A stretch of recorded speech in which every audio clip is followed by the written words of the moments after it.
I'm Rachel. And I'm Lauren. Welcome back to Capital Conversations with Rachel and Lauren. This week we'll be talking about the contentious healthcare bill that passed the House, the probability of a partial government shutdown, and then we'll talk about our lives on the Hill.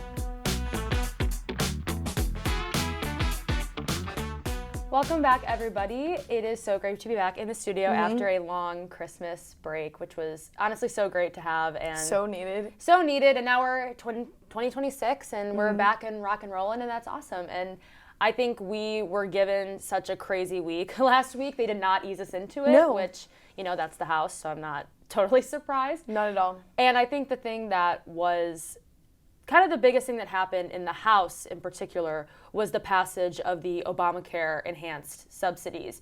And those are things that I think if you don't know what they're called, you know what they are. It's these healthcare credits that millions of people are on. They expired at the end of last year. Congress did not act. They packed it up and they left, and they did not do anything about it. And so now, because enough Democrats, Republicans got together, they were able to force a vote on this bill. They did it last week, Thursday, and they got the votes. And I think that that is so interesting because now what it does, as a lot of things that the House does, kicks it over to the Senate. And now it's the Senate's problem. I mean, I think that it's so interesting to note that these are COVID-era enhanced subsidies that were extended. And the argument with the Republicans is that they were, because of COVID, they were always meant to expire. If Democrats didn't want them to expire, then they would have made them permanent. But whenever you have something like that is putting people on health care, it's kind of hard to just take it away. And I think that Republicans tried to mend that solution when they passed the Republican-led healthcare bill back in December. And obviously, almost all of the Republicans that voted for it, the extension, also voted for the Republican-led healthcare bill. They were like, we completely agree with this healthcare bill, but it does things that brings down costs in the long run. It'll bring down costs in 3 to 5 years. But they're like, what are these families going to do in the interim? And that's where they had to join Democrats on this short-term solution, even though Republicans think that overall Obamacare and Obamacare subsidies were never meant to work. They think that they were set up by Democrats to fail. I think that these handful of Republicans saw that there was going to be this interim where prices were going to skyrocket, and it kind of would have been catastrophic for them in a year where a lot of them are in vulnerable seats, and it is kind of looking like Democrats are going to win more across the map, obviously, than they did in 2024. I think what I found to be interesting about the vote was how many Republicans joined as opposed to the ones that first signed the discharge petition. That was only 4, which 4 was all they needed. Democrats had enough signatures that they only needed 4 Republicans. The 4 Republicans that came over were members who were in swing districts. They were people who really had championed on running on affordability, running on lowering insurance costs specifically. And so their signatures were not a total surprise. I don't think there was one signatory on there that was like, oh my gosh, I can't believe it. I also want to note 3 of the 4 were from Pennsylvania, which is very indicative. Pennsylvania is a huge swing state. It's a huge state in every election. And I think that those Pennsylvania Republicans are really Republicans to watch on issues like this. Clearly, they were 3 of the 4 that signed on. And with, like you said, it only needed 4. I don't think it would have been it would have worked politically for there to be more than those 4. Obviously, we saw more vote for the bill, but it would not have helped any of them politically, especially whenever it comes to working with leadership or working with Trump to sign on to that petition. Like, it was just not necessary beyond those 4. But I do think that politically it made so much sense for those 4 because they are all pretty vulnerable in these next elections. And some of them were key drafters of their own bills. And so that's kind of what we're seeing heading into this week and heading into the weeks to come, is that the Senate is working really hard to find a negotiation tactic that will work with Republicans, because as you said, Republicans are not keen on Obamacare. They never have been. It's no secret. Even the ones that voted to extend the bill aren't very keen on Obamacare. No, they don't love it. And so now what the Senate has to do is the Senate has to not only work with their own Republican conference, because it's, Senate Republican leadership is in power. They're the ones driving the bus here. Yes. They have to work with Senate Democrats who want to see some sort of relief as well and who are willing to negotiate with Republicans. But then they have to craft that deal and send it back to the House. And so I had a lot of people, it's kind of confusing, and it's very just, it's almost like a sigh of, oh my gosh, we're here again. Yes. Because a lot of people have said that, oh, well, it passed the House, so like they're back in rocking and rolling again, and that's just not true. They have to go back to the Senate. The Senate's already canceled like a 3-year extension. They've already voted it down. Yeah. So it's not going to go anywhere. And so I've also had people ask me, well, why did the House take up this bill if they knew it was going to fail? And it's for a couple reasons. One, they got the signatures and they forced a vote. They forced Republicans to be on record to vote for it. And as you mentioned, for those swing district members, not just the ones that signed on, but others in purple states and purple seats, that vote was going to be key, especially heading into 2026. And so that's why when this came up last week under a procedural vote, you saw 9 Republicans join on, which was 5 more than the petition. Then you saw more than that then vote for the ACA credits in the House. And so that just shows that this issue is something that Republicans are willing to work on. There's an appetite for it. The Senate is going to be difficult. Obviously, they have that 60-vote threshold. And some Senate Republicans are already wary about it even going anywhere. But I think that because the House took this vote, it is going to force the Senate to actually do something about it, as opposed to saying, the House can deal with it. I also think the Senate just operates completely different than the House. The House really operates on close deadlines. Obviously, they voted at the end of December. Those subsidies expired December 31st. And I mean, I think that Democrats played their cards well in the House, enforcing them and not negotiating at this point. Like, they sent it over to the Senate with no negotiations. I mean, I think that both Democratic leadership in the House and Republican leadership pushed those handful of Republicans into the hands of Democrats. Republican leadership weren't willing to negotiate on any extension. Democrats weren't budging at all, which I do think they weren't budging then because they do know that they'll have to budge now. And if, say they budged in the House with these Republicans, they took up a 2-year extension or a 1-year extension, and then it went to the Senate, and the Senate changed it, that just waters down those negotiations. I feel like now they gave them exactly what they wanted, and so even a watered down version of that is still better than what would have happened if they passed any of the other versions or discharge petitions. Yeah, and I think that what Democrats are understanding is that they know that after passing this 3-year extension that they are going to get something back in return that doesn't, kind of like we said, it's not going to look exactly like what they had all thrown their weight behind. But what a couple of the Republicans who had voted for this and signed the petition had told me was that the whole point of this was to not get a 3-year extension. They know that's not going to happen. It's to force the Senate into negotiations. They have the higher threshold. They have the filibuster, whatever. And so what we saw towards the end of last week is that those negotiations are still moving. They're not ready to go to the floor. They're not ready for a vote. It's not going to happen probably for, at least this week we'll have eyes on it to see if there's any productive movement. I would maybe wager that there's not going to be a true, these credits are back in business until the end of the month, maybe into February.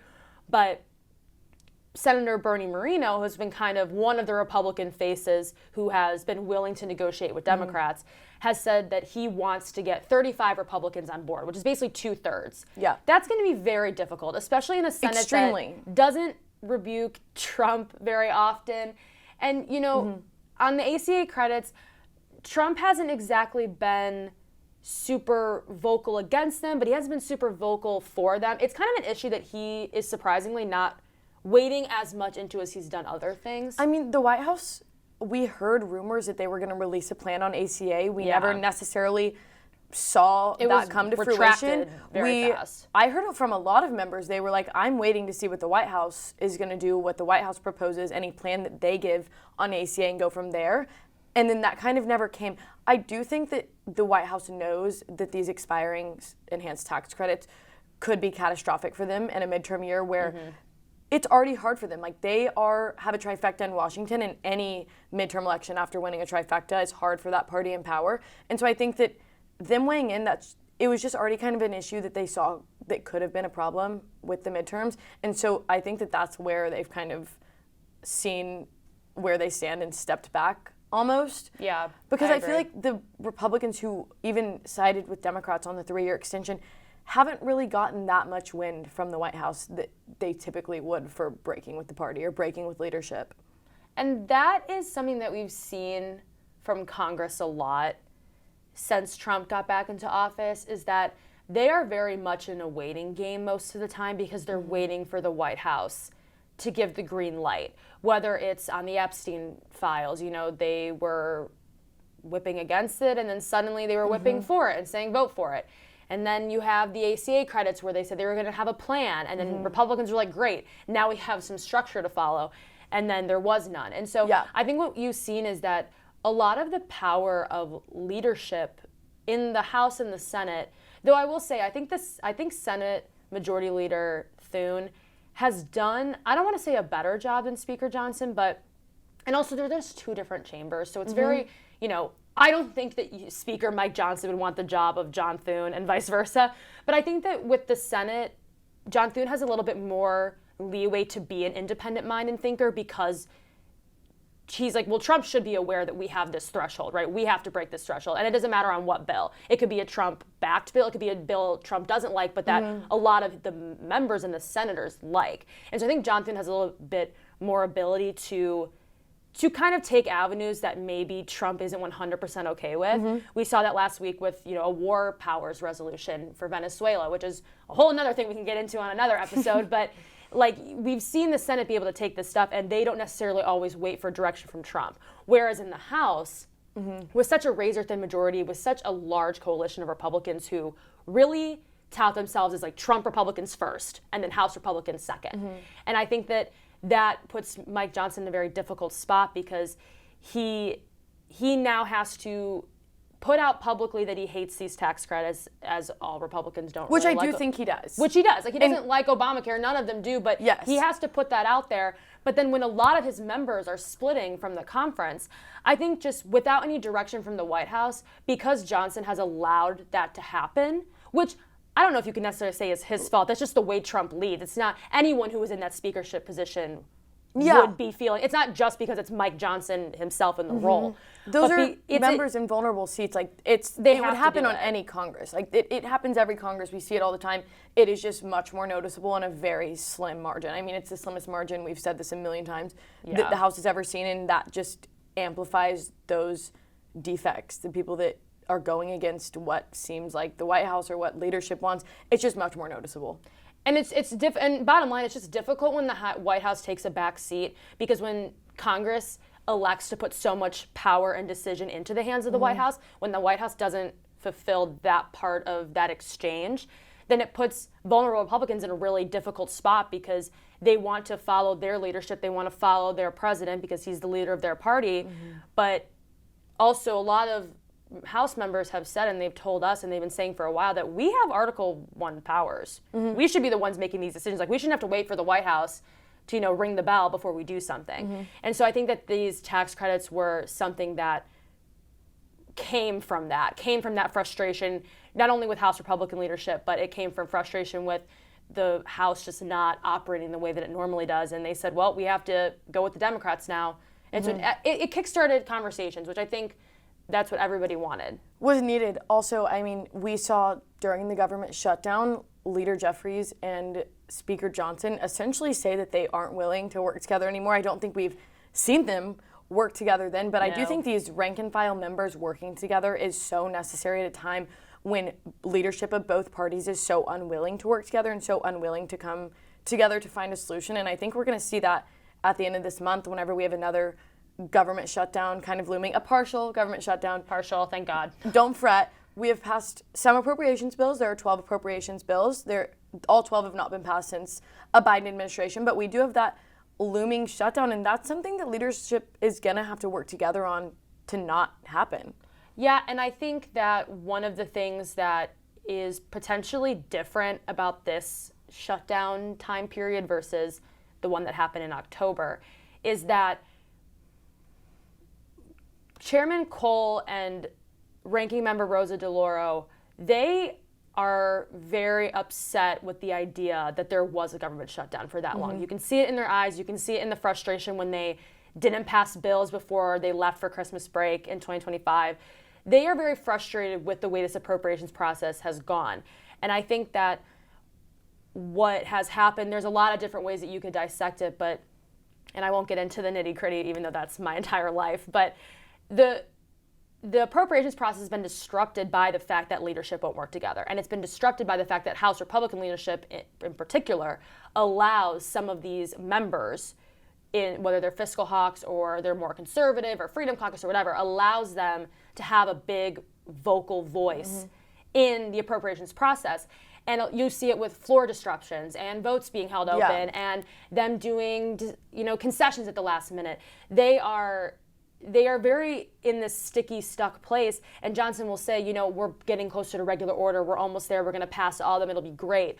But then they're not really doing anything to kind of rein in the chaos that would allow that to happen. And so what we saw last week is 3 more bills were passed. So we have 6 bills in total that are fully funded for 2026. A 50% shutdown. Yay! If that. If that. There could be 75%. There could be 75%. The goal is for this week to put another 3 bills on the floor, next week to put another 3 bills on the floor. And so the hope is that when the House leaves for that last week of January, it's recess, they're, as of now, not in. They can sigh a breath of relief. They can have a sigh of relief, and they can leave and know that when the deadline comes up on January 30th, they don't have to worry about it because all the bills are passed. And that we're on Trump funding levels at that point. Right now, we are on 50% Trump funding levels, and then 50% Biden funding levels, Yes. and I think that is a problem for a lot of conservative Republicans.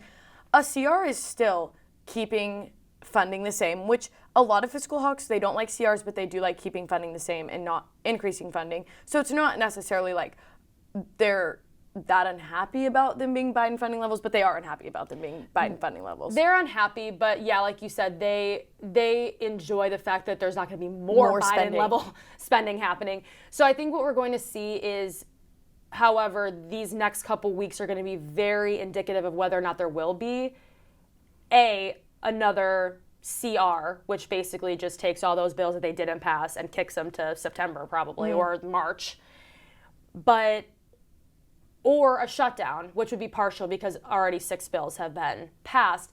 But what Cole and DeLauro and a lot of other members who are pretty level-headed have said, we don't want a shutdown. We're not thinking about a shutdown. There's no health care. Because last time health care was a big part of the shutdown. That's not going to be a thing anymore because, the Senate is working on it now after the House passed it. But there are other things that have been happening in the news. There was the shooting of that woman in Minneapolis by an ICE officer. Democrats, half of them are saying we should restrict ICE and defense appropriations. Other Democrats are saying, no, that's not the place for that. Like, we need to just pass these bills and be done with it. So I think what it will really do is not only will there be an argument between Republicans and Democrats of just appropriations in general, it's always a fight, but there will also be some in-party fighting with the Democrats to say, do we hold our own?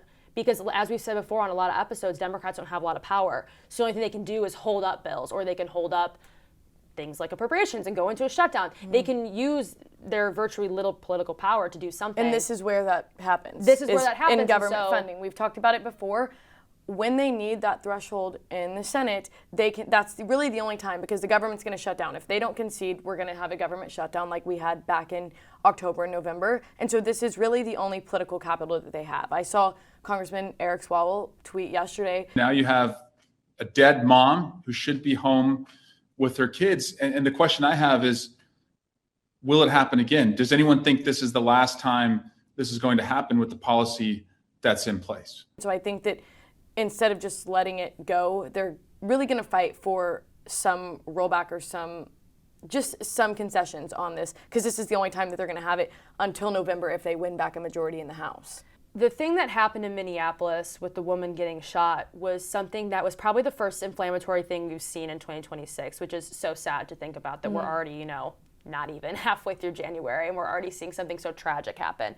We saw a lot of tragic things happen in 2025. Charlie Kirk comes to mind. Melissa Hortman. Like, there were other things like this. And what you saw is Democrats and Republicans, depending on who it was, or even sometimes both in a bipartisan way, coalescing around tragedies and calls for legislation for action in appropriations or whatnot. I think it will be interesting to see whether or not Democrats, kind of like what you said, Democrats harnessing this anger and this frustration and really making a legislative effort to change it, or if it's going to be like, unfortunately, a lot of things in the social media political landscape where it's big and it's massive, and then all of that anger starts to die away. Because at the end of the day, they're like, well, we don't have a majority, so what can we do about it? And so I think that that's going to be what people are going to have their eyes on for the next couple weeks, is whether or not the Democrats really do make a stink about ICE in defense, because I think, just in my professional opinion, that might be the only thing that could push us into a shutdown as of now. Knock on glass, but wood. Like, that could be the only thing that might push us into a shutdown if they want to hold up defense appropriations, which would probably make a lot of appropriators including Democratic appropriators, very furious. So I think that Democrats will have to move with caution on that. Yeah. Well, we can only hope and pray that there are not as many tragedies this year as there were last year, but we will be covering it all. Welcome to our Q&A section, our favorite part, and we have a question from Kate. And, this is a good question, asking, how do you balance covering the House with covering campaigns? I think that it goes really hand in hand, which is very helpful because, like we talked about in this episode, all of the people who are in vulnerable seats voted for, or not all, but a big handful of Republicans in vulnerable seats voted for the extension of the ACA tax credits. That plays into their reelection. And so there's a lot of politics that are involved in House reporting that play into campaigns. And then those relationships that we make with those members because they're voting for an extension of ACA and we're talking to them every day with these votes also plays into the campaign trail, say they have like a big primary or a big runoff election. We have good relationships with them and we can text them or we can text their staff and we get a lot of feedback and good response because we're with them all the time. And I think that that is like the best way for that to play into it because whenever you're covering campaigns, they're across the United States, but we're lucky enough to have them all whenever they're combined into one building, which is really helpful where they can't escape us. Yes, which is really helpful to build relationships. It would be astronomically harder to be a campaign reporter, in my opinion, and not be at the Capitol and have them all together at once and building those relationships, just walking in the halls, than having to like drive across the U.S. and build these relationships. I think that also when you're in and I think that, you give local reporters a lot of credit because there are some people who work for, shout out Chicago Tribune and Texas Tribune and different outlets that maybe their reporters aren't in the Capitol every single day. But because they are talking to those specific members, like I would wager that the Chicago Tribune and other Illinois papers have great relationships with the Illinois delegation. So when it comes time for a big election year like Illinois Senate, where not only are you getting an open Senate seat, which is cool, but then also the fact that 2 House members are running. If you're a Congress reporter like me, you're excited about this race because it's like you get the best of both worlds. You get both. And I think that also legislatively, Congress is always slower in a midterm year. They always, as we saw last year, they jam-pack their schedule with things like reconciliation. And appropriations are always happening. It doesn't matter if it's a campaign year or not, and that's always big. But a lot of the big ticket items happen in non-election years because they only have to focus on the 3 or 4 major ones that are happening that November, like we saw with New Jersey and Virginia and New York City. But now every member of the House wants to stay there. So they have to give time for the members to go home and campaign and also do things in the 2026 year. And you had said this before in our earlier segment that what happens in the halls of the House really impacts 2026, especially if you're a swing member. And so if you are putting a lot of controversial bills on the floor, that is like one more bill that could potentially knock you a member down. Yeah. And so that's why also leadership doesn't like to put a lot of these big bills happening in election year because you may not have seen the effects of previous bills. We haven't seen the installment of the reconciliation bill quite yet. A lot of things happen after the midterms. There's a lot of things that members will have to deal with when they go back home and have to explain to their constituents why they should still be sent back. And if you keep having them go back to vote on things that are politically harmful in a razor-thin majority, that's just not helpful. So that's why you see them have, recess in August and recess in October. And it sounds like they're not doing anything, which, Or if a bill is going to be super popular, sometimes the speaker will go to a member in a vulnerable district and be like, I want you to introduce this because it will be good press for you whenever you are rerunning because this is a popular bill. It's not contentious. It's something that people want. It's what the American people have been talking about, and that just gives them a lot of political leverage in any campaign. And I think that the campaigns will be something that we're excited about because, as you said, it is. When we're covering House campaigns, it's our people that we see in the halls every day. But now we get to go back and we get to see them in their element. We get to maybe be with them more one-on-one than in a group of reporters at the Capitol. And so that's what I'm excited for, is to kind of just build the relationships with members that maybe we don't talk to every day, but we're really passionate about. We're passionate about their states or their districts or whatnot. So I'm excited. I'm super excited, but that's a wrap. Thanks for watching Capitol Conversations with Rachel and Lauren. And as always, make sure to like and subscribe to listen to us on Spotify and YouTube and anywhere else in between, and read washingtonexaminer.com.